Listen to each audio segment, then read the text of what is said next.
Alors, je me présente, je suis docteur Tassiste, enseignante à l'université de Médéa. J'assure donc 2 modules de biochimie structurale et de microbiologie générale destinés aux étudiants de génie des procédés pharmaceutiques. Les chapitres sous forme de PowerPoint commenté concernent un programme destiné, un résumé de programme destiné uniquement pour cette filière. Voilà. On commence par le premier chapitre de biochimie, qui est le chapitre des acides aminés.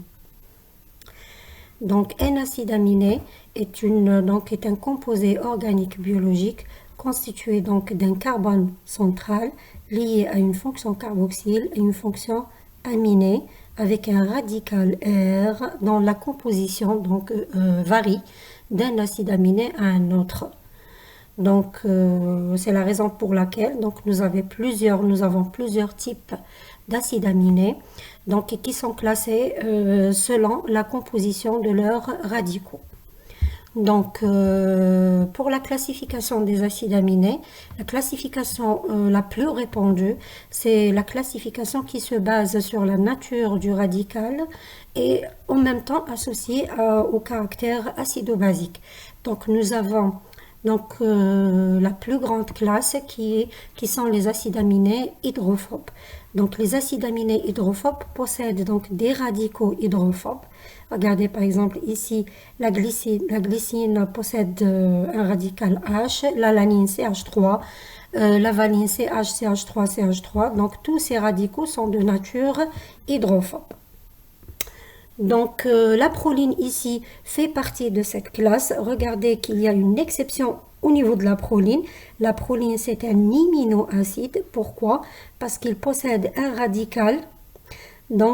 Voilà le radical de ce côté, lié au carbone alpha, et qui est lié d'une manière cyclique avec la fonction NH2. Donc, c'est un iminoacide, c'est pas un aminoacide. La deuxième classe des acides aminés, ce sont les acides aminés à radical R hydrophile, mais ils sont neutres à pH 7, c'est-à-dire ils ne sont pas dissociables. Ces acides aminés, vous avez les acides aminés hydroxylés, c'est-à-dire la tyrosine, la sérine, la thréonine, ils ont tous des OH. Et vous avez aussi les amides des acides aminés carboxyliques qui sont l'asparagine et la glutamine. La troisième classe des acides aminés, ce sont les acides aminés diaminés ou dibasiques qui sont chargés positivement à pH 7. Pourquoi? Parce qu'à pH 7, ils ont la fonction amine et se forment NH3+, plus une autre fonction secondaire située au niveau du radical qui est aussi aminée et qui est aussi chargée à pH 7, chargé positivement à pH 7. Donc la charge globale de l'acide aminé est positive. Regardez par exemple ici la lysine. Vous avez en plus du NH2 principal lié au C-alpha, vous avez une autre fonction NH2 radicalaire. Et à pH 7, ces deux fonctions sont sous forme NH3+. Donc la charge globale de cet acide aminé à pH 7 est positive. Donc la même chose pour l'arginine. La troisième, une autre classe d'acides aminés, c'est les acides aminés dicarboxyliques qui possèdent au niveau du radical une fonction supplémentaire de nature carboxylique en plus de la fonction principale liée au C-alpha. Ils sont chargés négativement à pH 7 parce que à pH 7 vous allez trouver les deux COOH et principal et radicalaire, ils sont sous forme COO-. Donc la charge globale de l'acide aminé est négative. La stéréochimie des acides aminés, là on va parler des deux classes, la classe D acides aminés, la classe L acides aminés. Si on représente un acide aminé de haut en bas, la représentation connue en chimie organique, vous avez la fonction principale, c'est la fonction COOH, puis le carbone c'est alpha, puis le radical. Donc la position du NH3 ici, si définit la série de l'acide aminé.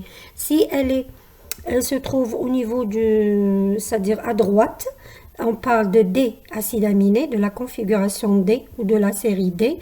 Si elle se trouve par contre du côté gauche, on parle donc du L acide aminé.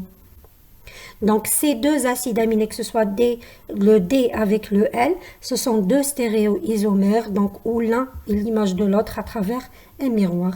L'un appartient à la série D et l'autre appartient à la série L.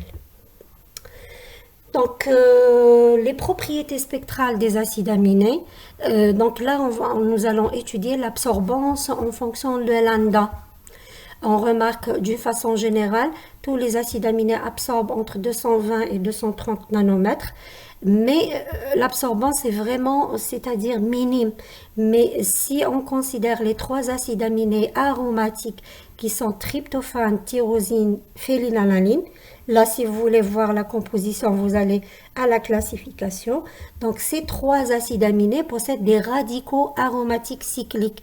Donc, ils ont la propriété d'absorber à 200 aux environs, donc tyrosine, tryptophane aux environs de 280, phénylalanine un petit peu bas.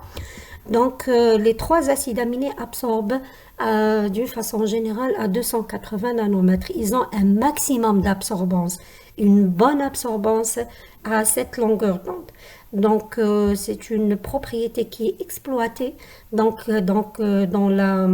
l'analyse quantitative des protéines. Donc, on peut analyser les protéines c'est-à-dire en prenant l'absorbance à 280 nanomètres, puisque la majorité des protéines possèdent des acides aminés aromatiques qui absorbent à cette longueur d'onde. Donc, les propriétés acido-basiques des acides aminés. Donc là, je vais commencer par un acide aminé neutre. Qu'est-ce que ça veut dire un acide aminé neutre?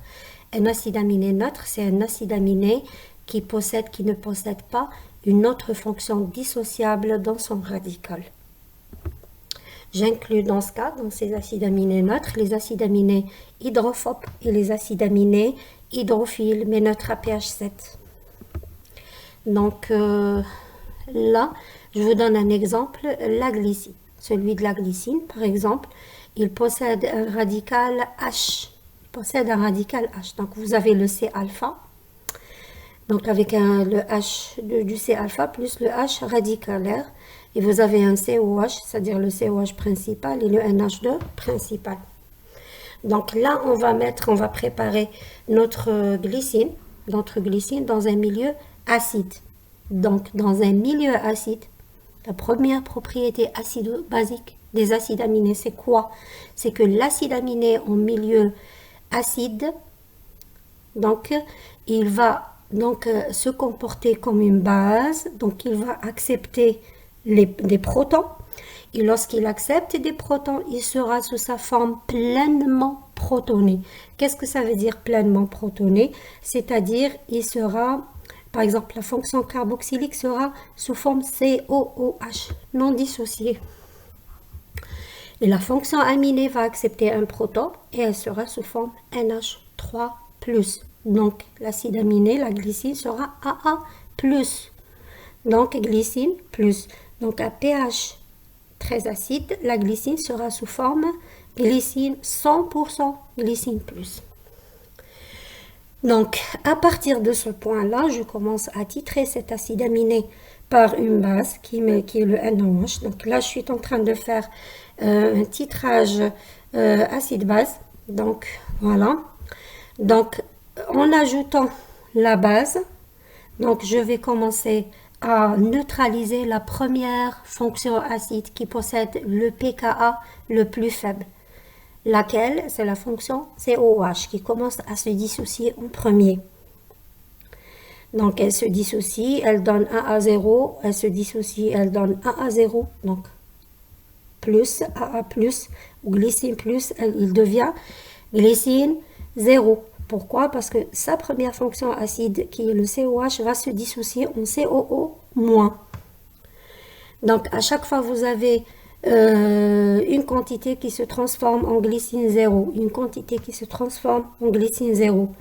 Donc, arrivé à une certaine zone, cette zone constitue donc une zone tampon où le pH ne varie pas considérablement. Là, c'est une zone dont le pH est voisin de celui du pKa, donc de la première fonction acide qui est la fonction COOH. À cette zone-là, donc à la valeur ou bien à la valeur du pKa de la fonction COH, vous avez 50% donc de dissociation. Qu'est-ce que ça veut dire? Vous avez 50% glycine plus, 50% glycine 0.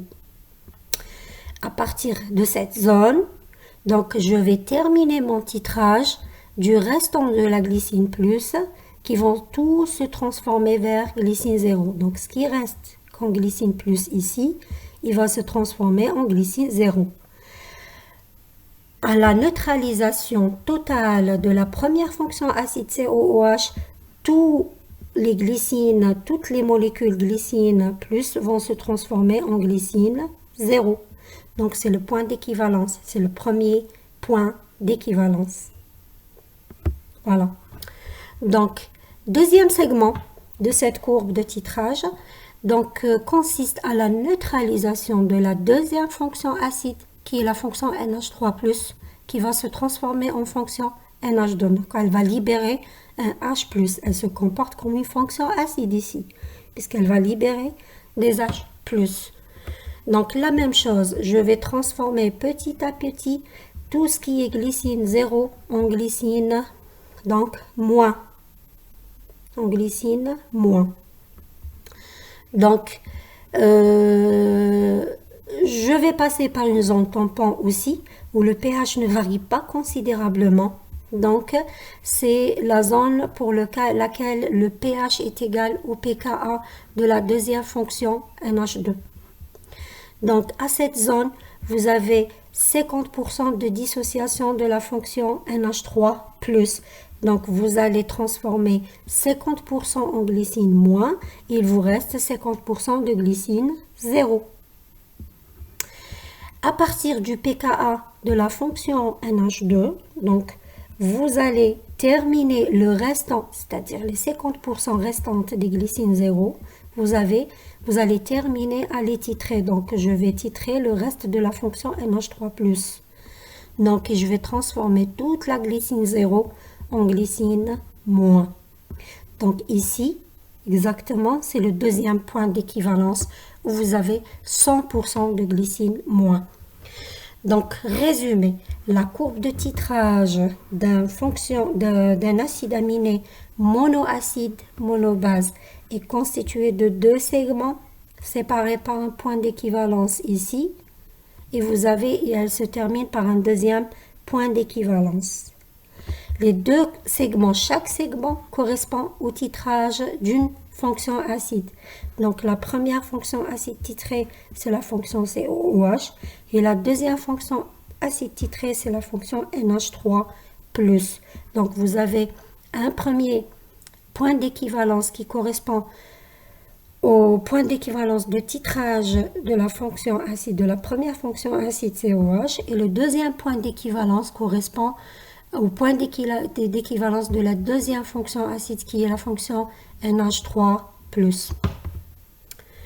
Donc, si je veux calculer le pH isoélectrique, c'est par définition un pH isoélectrique, c'est le pH pour lequel 100% des acides aminés sont sous forme 0. Sont sous forme zwitterion, c'est ce qu'on appelle la forme zwitterion ou la charge 0. Mais 100% des acides aminés sont sous forme 0. À ce moment-là, le pH isoélectrique constitue donc la moyenne arithmétique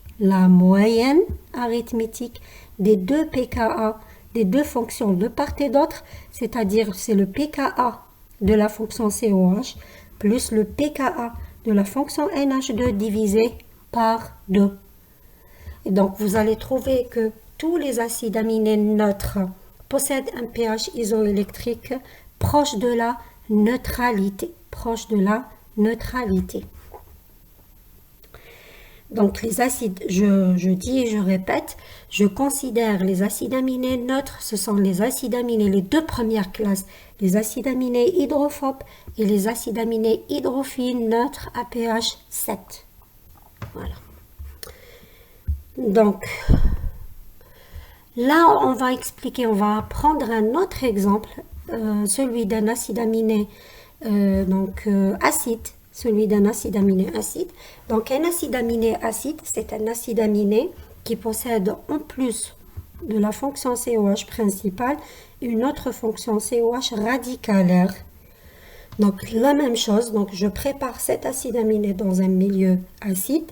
Lorsque je le prépare en milieu acide, il va se comporter comme une base, il va accepter des protons, il sera sous sa forme pleinement protonée. Donc les fonctions acides sont sous forme COOH et la fonction basique sera sous forme NH3+. Là, à partir de ce point-là, je vais commencer mon titrage donc à partir d'un acide aminé acide sous forme AA0, 100% AA0. Donc, lorsque je titre par une base qui est le NaOH, donc je vais titrer la première fonction acide qui possède le pKa le plus bas. Là, par exemple, je vous ai donné un exemple de celui du COOH principal, qui possède le pKa bas. Donc, je vais commencer à dissocier la première fonction acide qui est le COOH principal. Elle se transforme en COO- en libérant un H+ avec la neutralisation. Donc, je vais passer de la même manière. Donc, ici, on va neutraliser les 50% des fonctions COOH principales aux environs du pKa de cette fonction. Donc, aux environs du pKa de la première fonction acide, vous avez 50%, on va passer 50% sous forme AA0, voilà, et 50% qui reste sous forme AA+.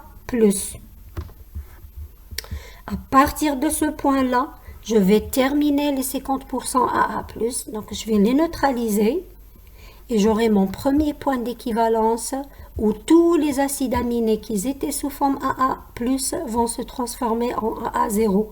Donc le premier point d'équivalence, c'est 100% AA0. Voilà. Là, c'est le premier, donc celui-là, c'est le premier segment. C'est le premier segment. Donc, je vais passer au deuxième segment. Le deuxième segment, c'est quoi? C'est le segment qui correspond à la réaction de neutralisation de la deuxième fonction acide, qui est la fonction COH radicalaire, qui se transforme en COO- par titrage avec le NaOH. Voilà.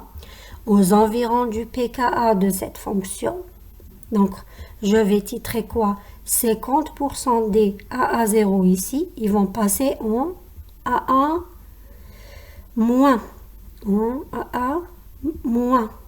Donc, moins et moins plus, ça va faire AA-. Voilà. Donc, aux environs du pKa de la deuxième fonction acide, vous avez 50% AA-, 50% AA0. À partir de ce point-là, je vais terminer les 50% restantes de AA0. Ce qui reste comme AA0 ici, il va passer tout en AA-. Donc là, je vais transformer toute la quantité de AA0 en AA-, en acide aminé moins.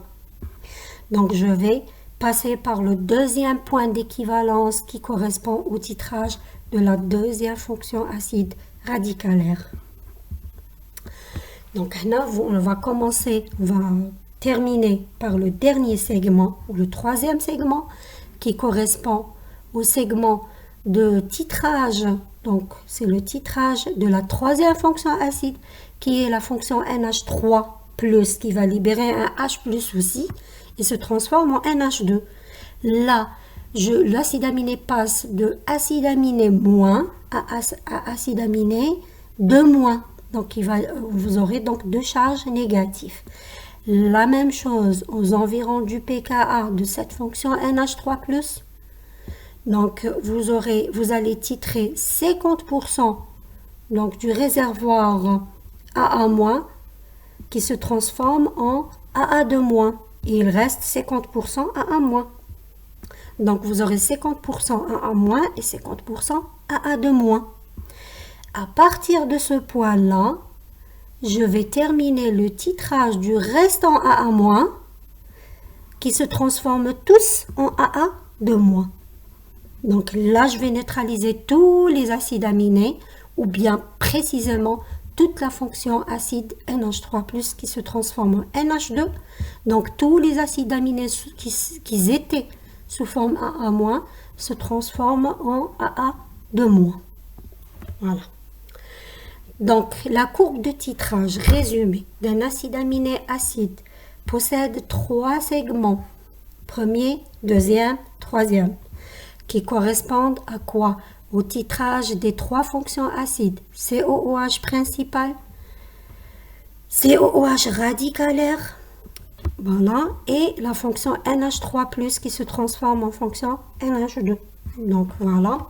Donc vous avez 3 entampants qui correspondent au pKa de la fonction COOH radicalaire, COH principal, COH radicalaire et COH et NH3+. Voilà. Si je cherche à calculer le pH isoélectrique, donc c'est le pH pour lequel vous avez 100% des acides aminés sont sous forme AA0, sous forme zwitterion.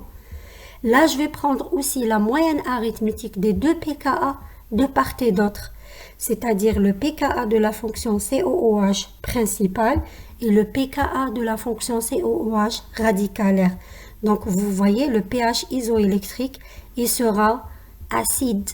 Exemple, pH isoélectrique 3,02 parce que c'est la moyenne arithmétique des 2 pKa qui ont des valeurs bases, pKa d'une fonction acide. Donc, de 34 plus 3,7 divisé par 2, c'est 3,02. Voilà. Donc là, on va passer à la courbe de titrage d'une 3e catégorie d'acides aminés, exemple un acide aminé basique. Donc l'acide aminé basique, donc ici, je vais par exemple le préparer dans un milieu acide. La même chose et la même règle. Lorsque je prépare un acide aminé au milieu acide, je le mets en milieu acide, il se comporte comme une base. Lorsqu'il se comporte comme une base, il va accepter des protons. S'il accepte des protons, il sera sous sa forme pleinement protonée. Donc la fonction COH sera sous forme COOH et les 2 fonctions principales, NH2 principal et NH2 radicalaire, seront sous forme NH3+. Donc je vais démarrer avec une charge globale de l'acide aminé de AA de plus. Voilà. AA de plus. 100% AA de plus. Donc là, je vais commencer le titrage avec une base. La même chose. Donc, je titre donc la première fonction acide qui possède le pKa aussi le plus faible. Donc, c'est celui du COH principal. Donc, je le titre. Je le transforme de COOH en COO-. L'acide aminé donc passe de AA de plus à AA plus de plus, moins, ça sera plus. Voilà.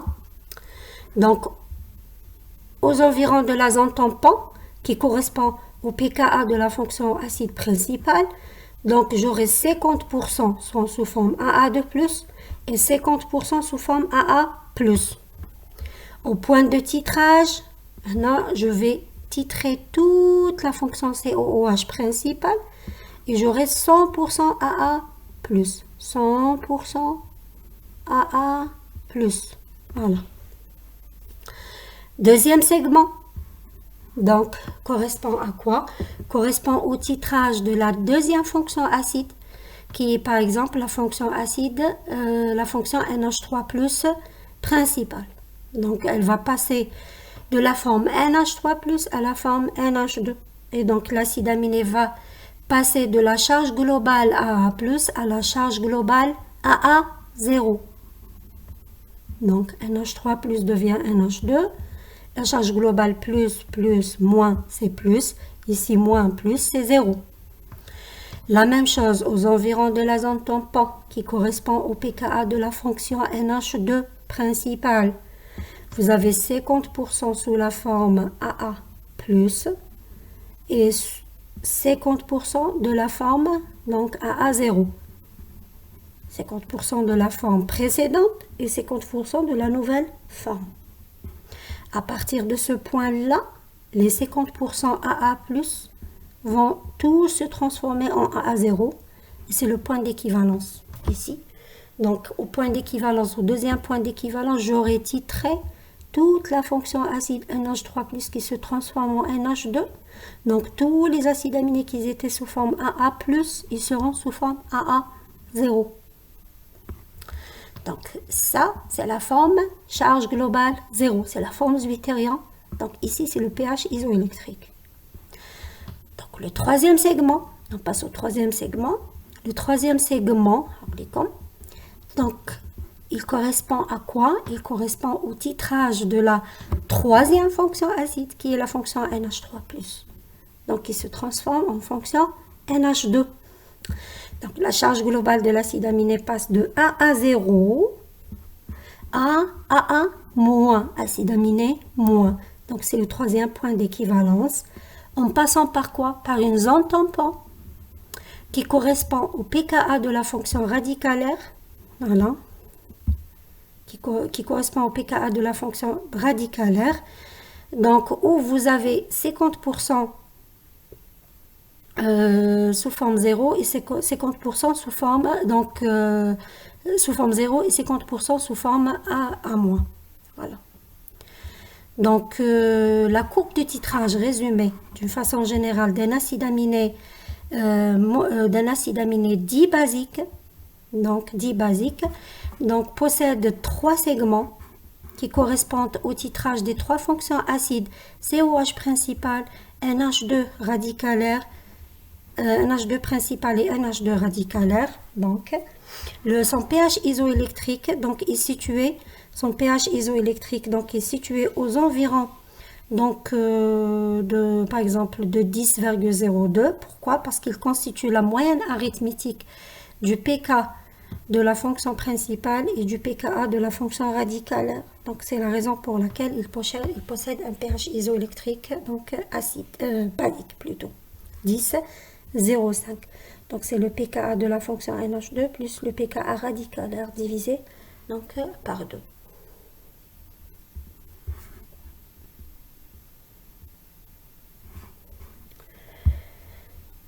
Donc, propriétés chimiques des acides aminés. Donc, on va commencer par la première propriété chimique qui est la formation d'amide. La formation d'amide, c'est quoi? C'est une réaction qui s'effectue entre la fonction COOH d'un acide aminé et une amine qui est NH2. Ça va se former quoi? Une fonction amide, ou bien plutôt une liaison amide. La liaison amide, elle est sous forme CONH.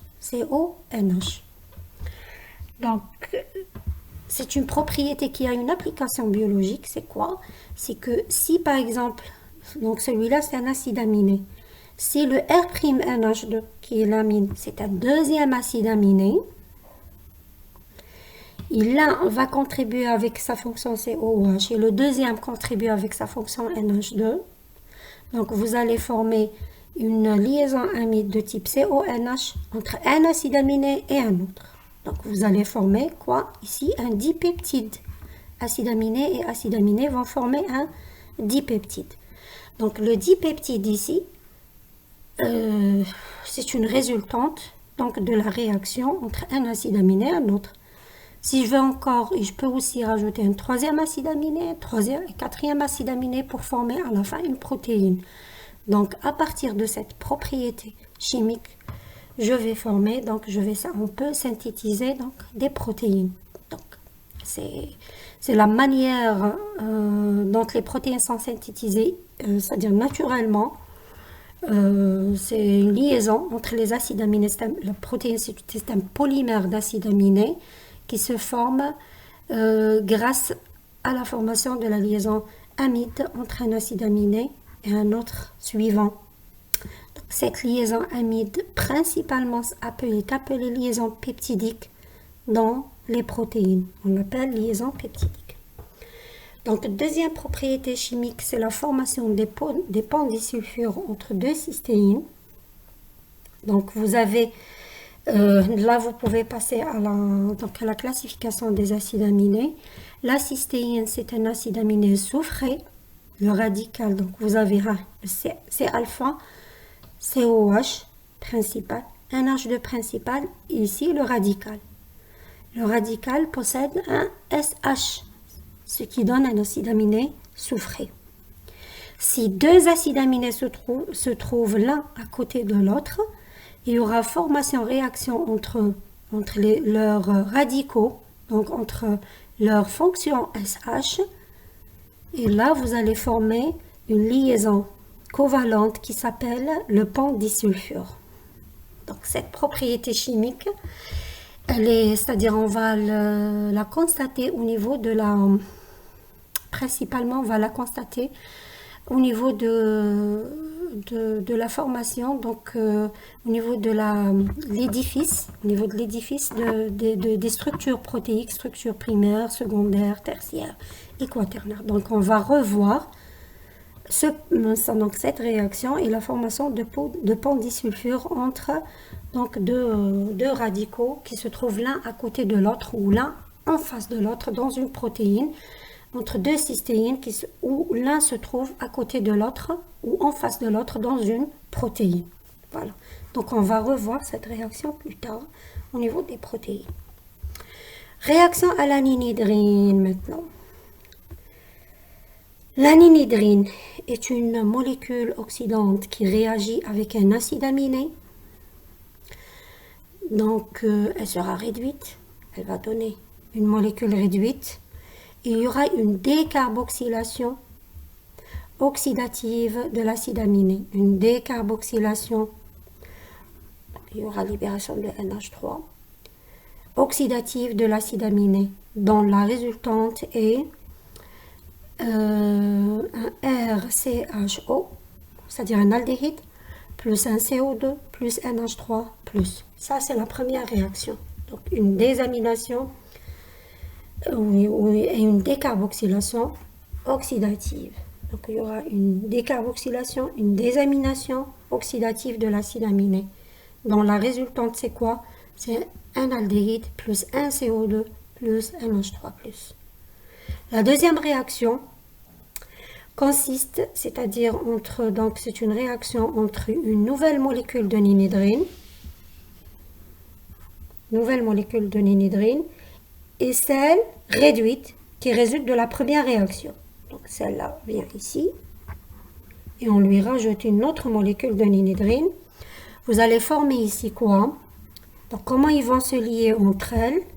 Grâce au NH3 plus formé. Donc il va les lier entre les deux.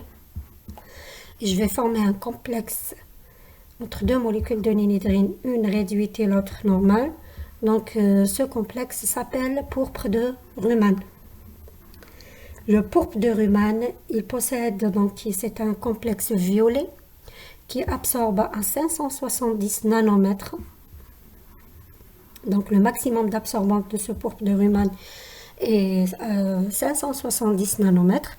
L'intensité de la couleur de ce complexe dépend de la concentration initiale des acides aminés. Donc c'est une méthode colorimétrique qui est appliquée aux acides aminés. Donc je rajoute de l'aninhydrine. Donc je chauffe parce que c'est une réaction qui nécessite un chauffage. Et j'obtiens le pourpre de Rümann dont l'intensité de la couleur dépend de la concentration des acides aminés. Donc je peux appliquer cette méthode colorimétrique dans le dosage des acides aminés dans le domaine du visible. Donc ce qui donne une absorbance appréciable et mesurable même à des quantités très, très faibles en acides aminés. Donc une exception ici, souvenez-vous, je vous ai parlé de la proline. Donc il faut passer à revoir donc la classification. Donc la proline, c'est un acide aminé, c'est un iminoacide.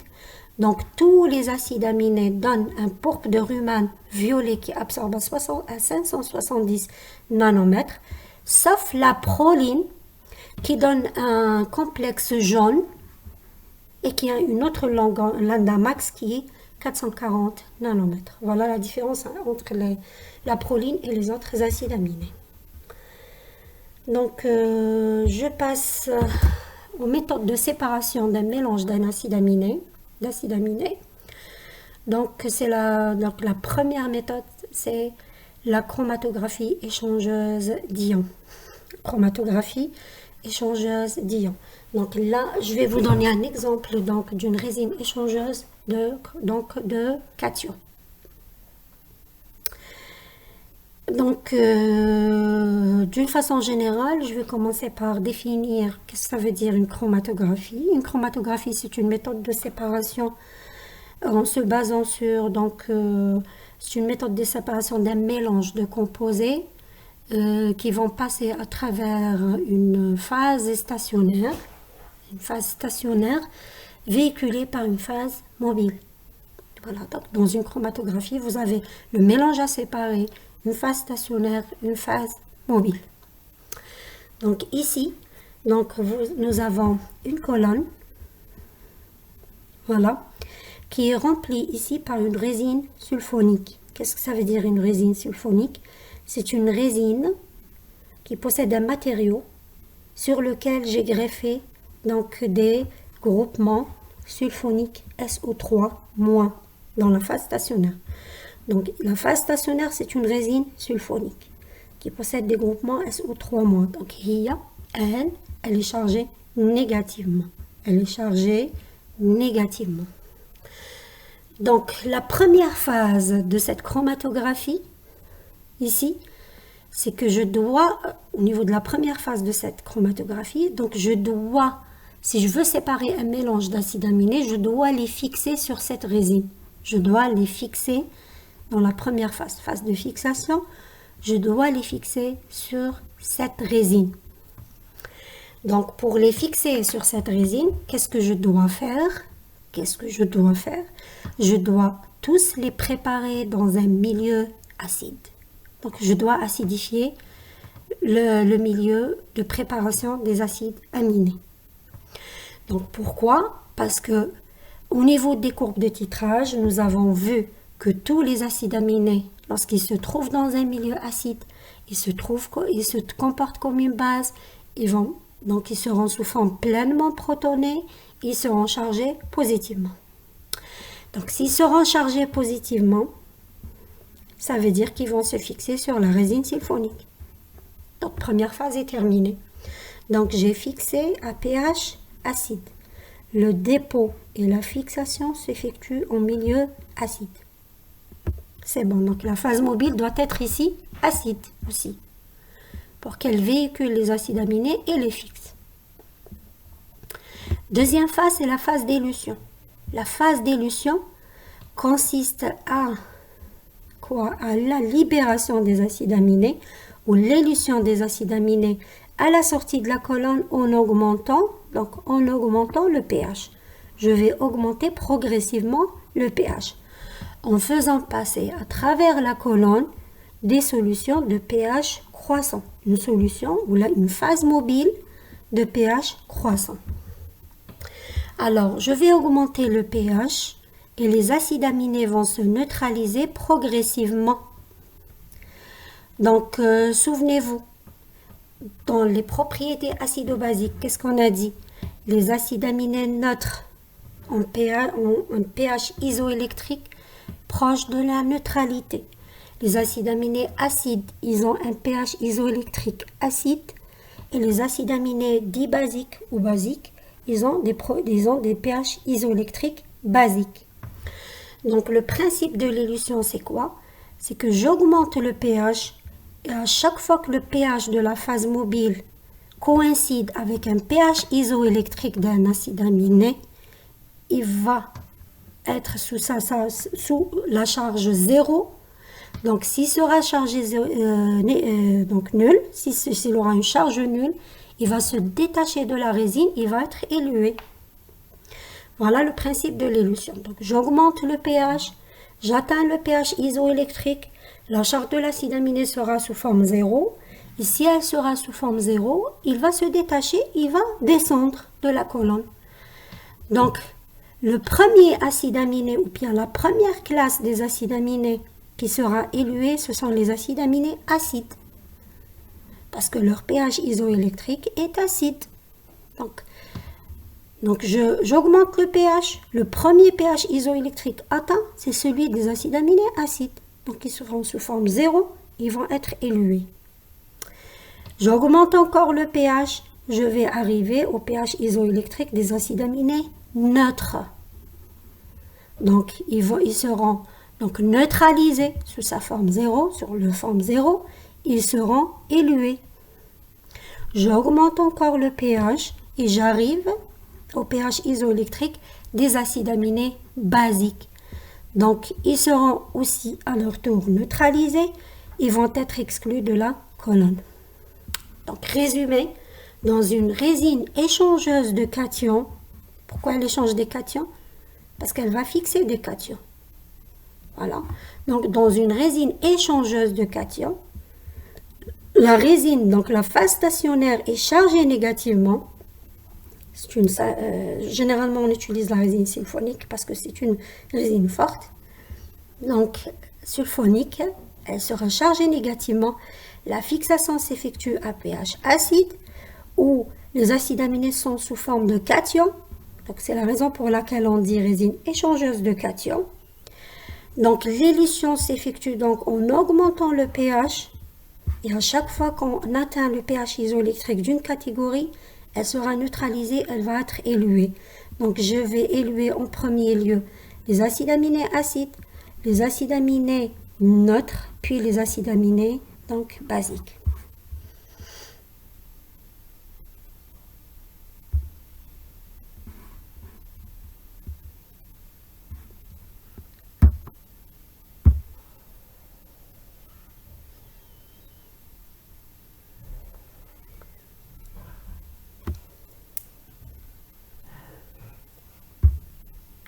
Là, il faut rappeler que les acides aminés neutres, ce sont les acides aminés à radical R polaire et non chargé, plus les acides aminés hydrophobes. C'est-à-dire, voilà. Donc, si je veux, donc je vais vous montrer. Donc, lorsqu'on parle d'acides aminés neutres, ce sont les acides aminés hydrophobes. Voilà, tout ce qui est glycine, alanine, valine, leucine, isoleucine, phénylalanine, tryptophane, cystéine, méthionine et proline. Plus les acides aminés à radical R hydrophile, mais qui sont neutres à pH 7, c'est-à-dire dans la fonction, donc le radical est non dissociable, c'est-à-dire la tyrosine, la sérine, la thréonine, plus l'asparagine et la glutamine.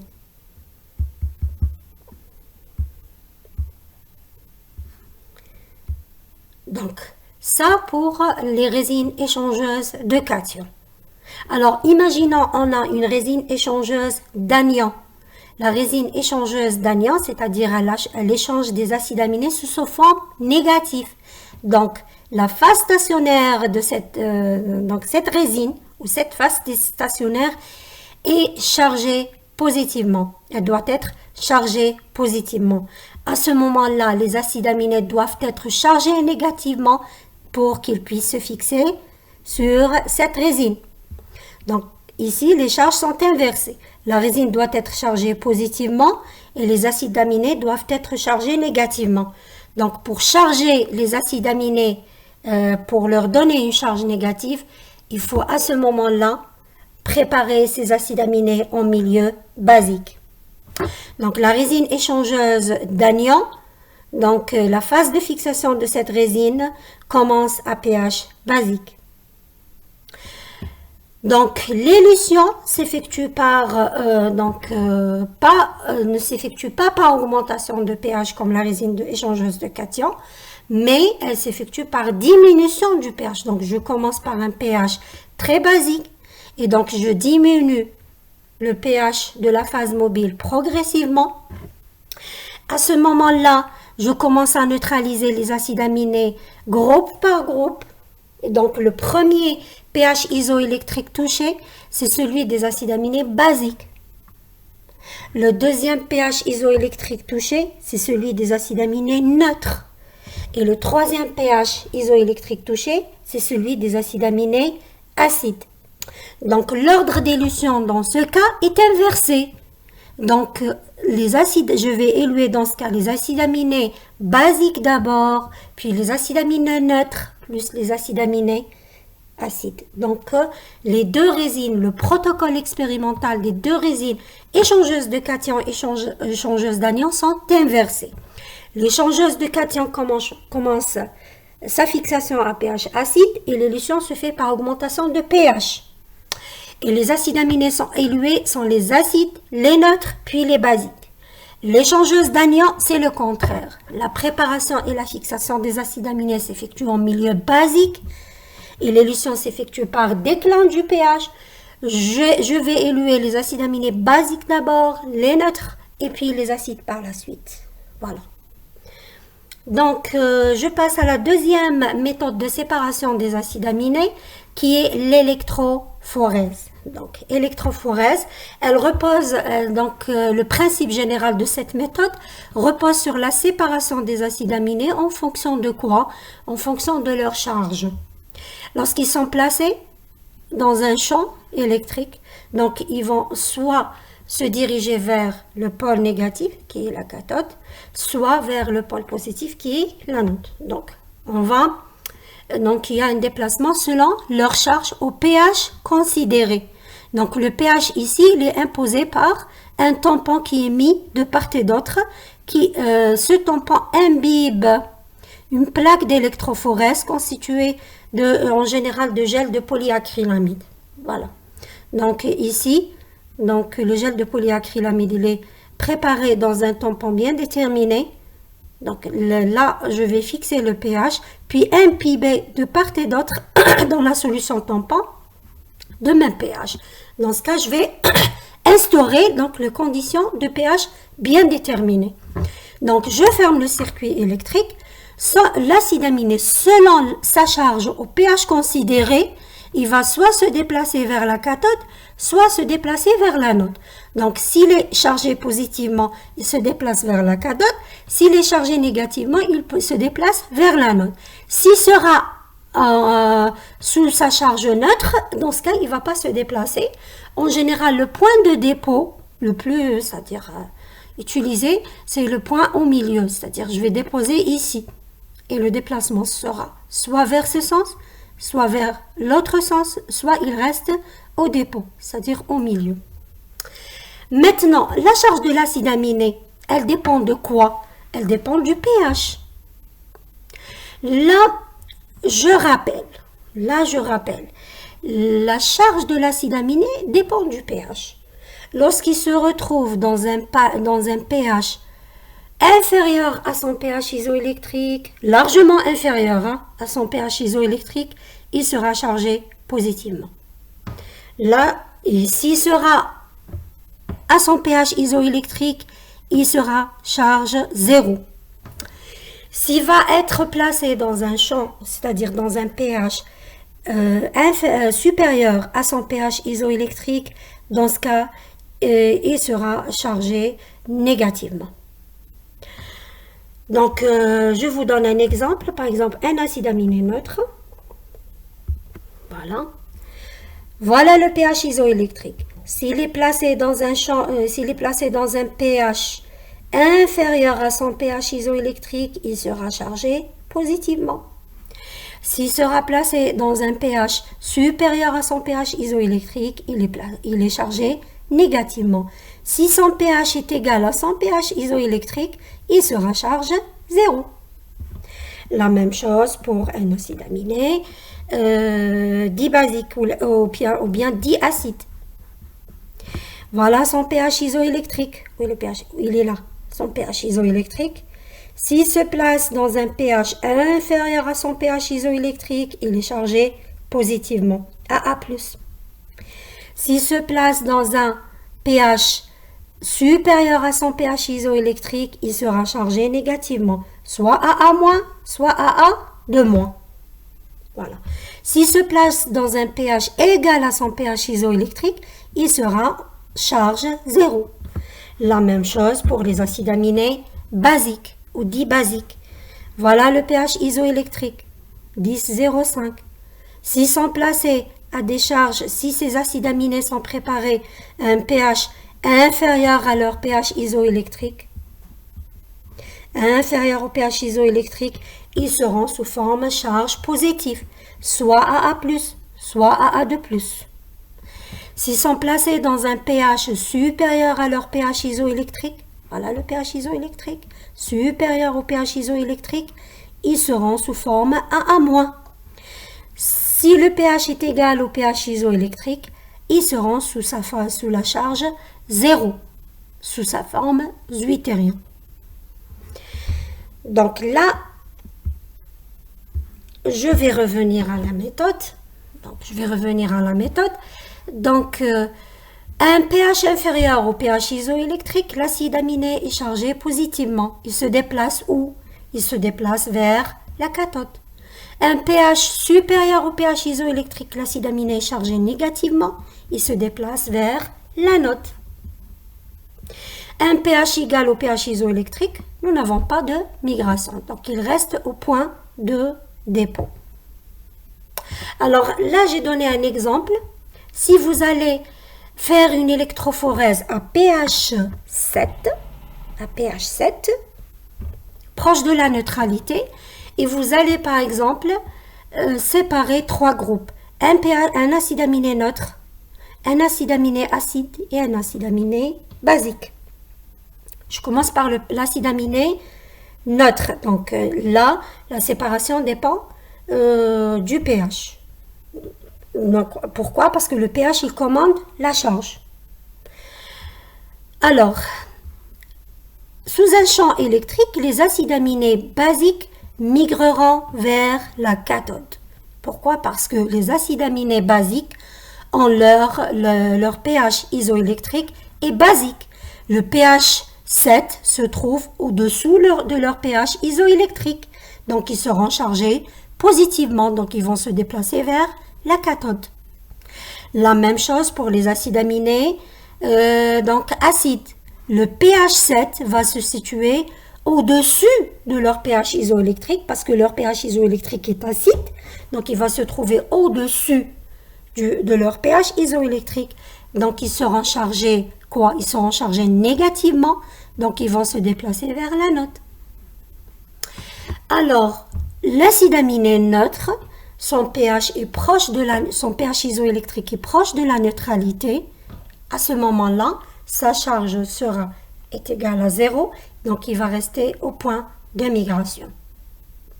Cette méthode donc repose sur la séparation selon la charge. Maintenant, si vous avez deux acides aminés qui seront à charge égale, donc, ici selon la charge, c'est-à-dire charge positive, il se déplace vers la cathode. Charge négative, il se déplace vers l'anode. Charge 0, il reste au milieu.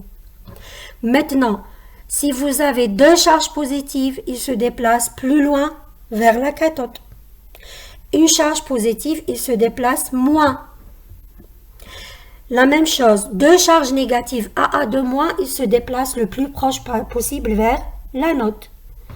Une charge négative AA-, il se déplace moins.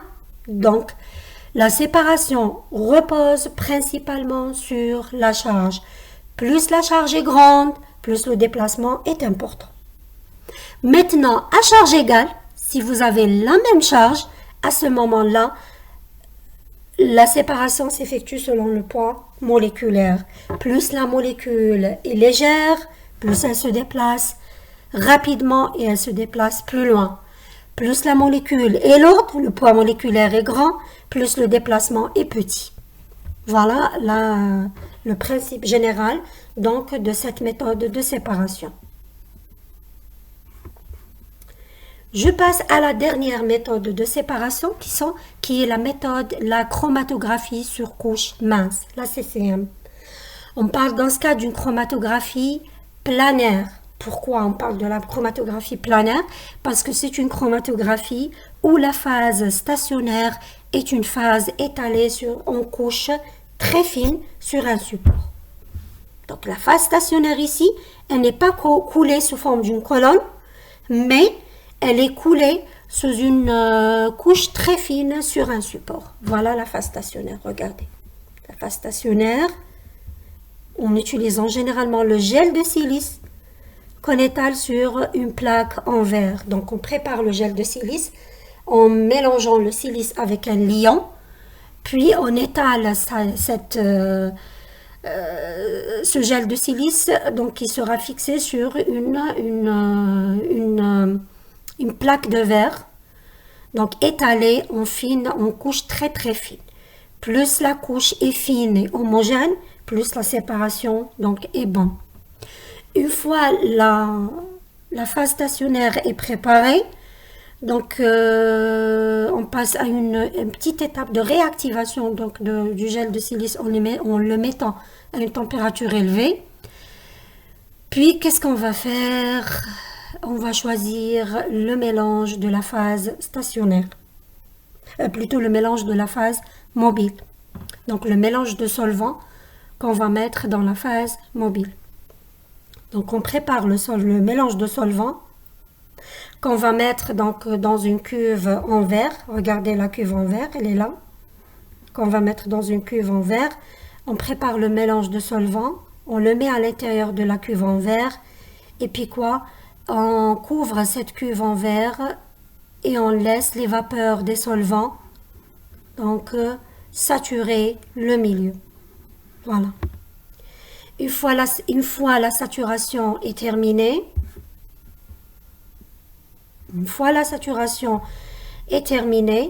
nous allons déposer nos échantillons sur la phase stationnaire.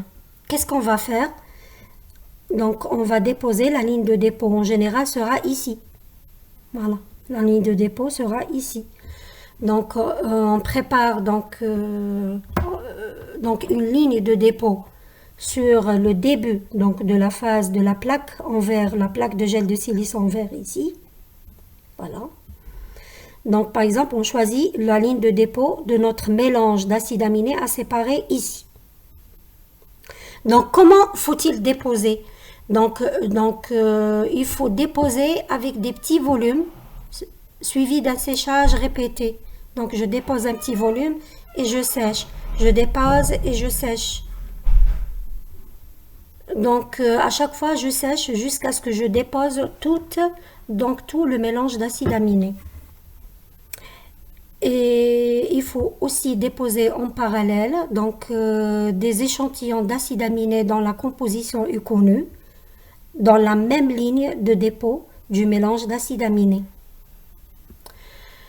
Donc, par la suite, une fois donc, le dépôt est terminé, je vais déposer cette phase stationnaire à l'intérieur de la cuve, donc immergée dans le solvant. Donc, le mélange de solvant qui constitue la phase stationnaire va migrer par capillarité à travers qui constitue donc le mélange de solvant qui constitue la phase mobile. Donc, va migrer par capillarité à travers la phase stationnaire. Il va réaliser une séparation du mélange d'acides aminés. Donc, la séparation dans ce cas repose sur la solubilité dans la phase stationnaire et l'affinité vis-à-vis de la solubilité dans la phase mobile et l'affinité vis-à-vis de la phase stationnaire. Plus l'acide aminé est soluble dans la phase mobile, plus il va migrer loin. Plus il a plus d'affinité vers la phase stationnaire, plus il sera retardé. Voilà le principe de séparation d'une façon générale. Plus il est soluble dans la phase mobile, plus il va migrer plus loin. Plus il a une affinité vis-à-vis de la phase stationnaire, plus il sera retenu. Une fois donc, la séparation est terminée, donc comment on peut savoir que la séparation est terminée? Lorsque la migration s'arrête. Lorsqu'il y aura arrêt de la migration, c'est bon. Ou bien lorsque la phase mobile donc se trouve au bout de la phase stationnaire, c'est bon, on peut arrêter donc la séparation. On retire donc la plaque de la phase stationnaire. Donc qu'est-ce qu'on va faire par la suite? On va faire un séchage à une température élevée. Et après séchage, qu'est-ce qu'on va faire? Une révélation. Parce que les tâches des acides aminés ne seront pas apparentes. Donc qu'est-ce qu'il faut faire? Il faut les faire révéler par un réactif. Le réactif le plus utilisé, c'est l'aninhydrine. Voilà. Le réactif le plus utilisé, c'est l'aninhydrine. Donc je vais quoi? Je vais pulvériser ici l'aninhydrine sur la plaque. Je vais préparer une solution de ninhydrine, la pulvériser donc sur la plaque. Je vais chauffer par la suite et j'aurai des taches de couleur violette. J'aurai des taches d'acide aminé de couleur violette. Voilà. Pourquoi? Parce que rappelez-vous que la réaction à l'aninhydrine donne à la fin un complexe qui s'appelle le pourpre de Riemann, qui est un complexe violet dont l'intensité de la couleur dépend de la concentration. Donc, après pulvérisation de l'aninhydrine et chauffage, j'aurai la réaction, formation de pourpre de Riemann, qui se traduit par la formation donc de taches violettes au niveau des acides aminés migrés. Qu'est-ce que je vais faire par la suite? Je vais comparer donc les taches de migration obtenues pour mon mélange avec la migration des acides aminés connus qui sont co-migrés avec mon mélange. Les acides aminés connus sont appelés les étalons.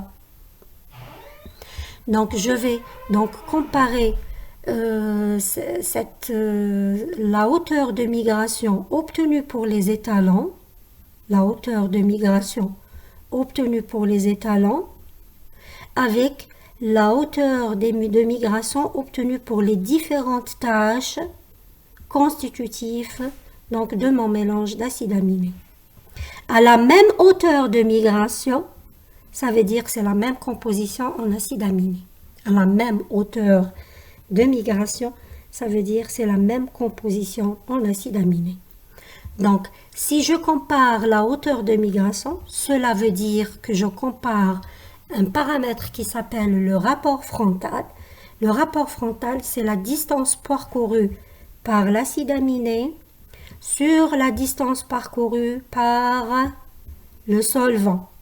La distance parcourue par l'acide aminé sur la distance parcourue par le solvant. Donc, en comparant les rapports frontaux obtenus avec mon mélange avec ceux obtenus avec les étalons, je peux savoir donc la nature des acides aminés constitutifs du mélange d'acides aminés à séparer. Donc, si je compare les rapports frontaux, cela veut dire que je compare la distance ou la hauteur donc, de migration. Donc, les acides aminés étalons sont co-migrés dans les mêmes conditions, c'est-à-dire en même temps avec le mélange à séparer. Je n'ai pas le droit donc de migrer mon mélange dans une expérience et mes étalons dans une autre expérience. Je dois migrer mon mélange avec mes étalons dans la même manipulation, dans la même expérience, c'est-à-dire dans les mêmes conditions, phase stationnaire, saturation en solvant, la composition de la phase mobile, ainsi de suite. À ce moment-là, je peux utiliser mes étalons comme référence pour savoir la composition donc, des acides aminés. Donc sur ce, nous avons terminé le premier chapitre concernant les acides aminés. Donc le contenu de ce chapitre constitue vraiment donc, un résumé du programme destiné aux étudiants du génie des procédés pharmaceutiques. Donc le prochain chapitre, ça sera donc les acides aminés, les protéines. Donc salam alaikum.